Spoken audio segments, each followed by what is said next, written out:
Okay, so in today's video I'm going to demonstrate how to replace the female end of a garden hose instead of throwing one away, helping save some money. So I'm going to go ahead and show the kit I bought off Amazon. Looks like this for a 5/8 garden hose. Came with male and female ends, a connector, and some hose clamps. I'll put a link to that in the video here. The final product you'll see, this is the male end I've already done, kind of in place. It's got a hose clamp on it. Okay, so that's what it'll look like at the end.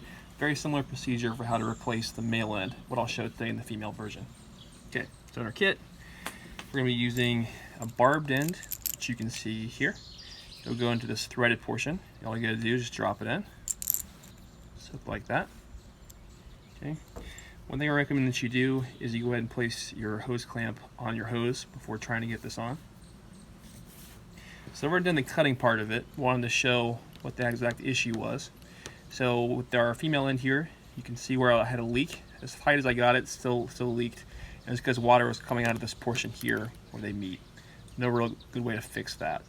Sometimes you have a gasket inside of here that'll have a tear in it. That'll be causing your leak. So if you want to look before doing all this, you want to look inside, look at your gasket. You can see this one is no problems with that, so that wasn't the issue. So had to replace the whole thing. Go ahead and cut it. I used a set of sturdy scissors. You can use something a little bit more sturdy than scissors too. It does the job. One thing you want to do is you want to make sure when you cut, you get it pretty flat across. So I can trim it up a little bit here. Just want to get it as flat as you can get it. Okay. What you're going to do, take this barbed portion and you're just going to kind of force it into the hose. So kind of get it started. This is sometimes the hard part. Okay. Once it's started, go ahead and press with my fingers as much as it'll go. Kind of wiggle back and forth. Okay, and once you get it about as far as you can get your fingers, I recommend you grab a tool. Great thing out of the kitchen is like a spatula you can use.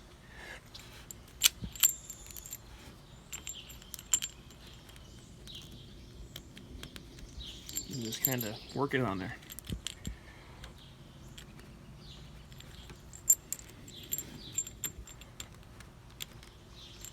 Now one tip I've seen is to get this hot, put it in hot water, let it soak for a while. That way it becomes a little more pliable.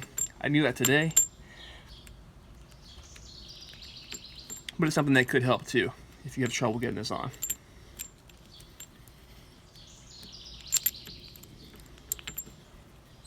Okay, let's get in there.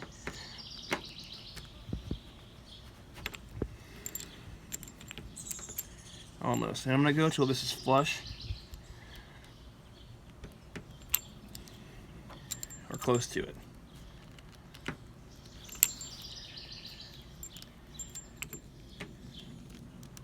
Okay, good. So you can see it's pretty flush. Push down all the way.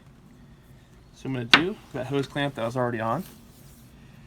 I'm going to go ahead and go up, and about mid-length on there is where I'm going to attach the hose clamp. Now you can see with those, they have a flathead portion for a screwdriver. You can also use a socket if you want.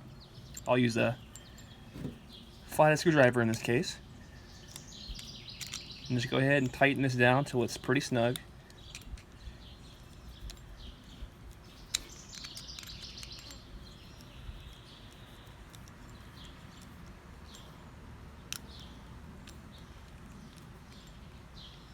Okay, should be good. And this portion here, you can either leave it, you can kind of bend it, or you can cut it. Just be wary if you do cut it, it can leave a sharp edge. So I'm going to go ahead and leave it in this case.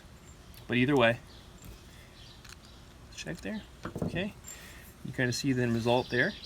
Now one last thing that's very important that you don't forget is the kit should come with a new gasket. So what you're going to do, you're going to go ahead and place it inside. Now this is to prevent any future leaks when you attach this to your spigot. Okay. Alright, so that's how you replace. This shows you the female end. Same procedure to do the male end. As you can see, looks very identical results here. So this kit costs under $10 off Amazon. So it's a good option to replace to help repair a hose instead of replacing it. Hope this helped out.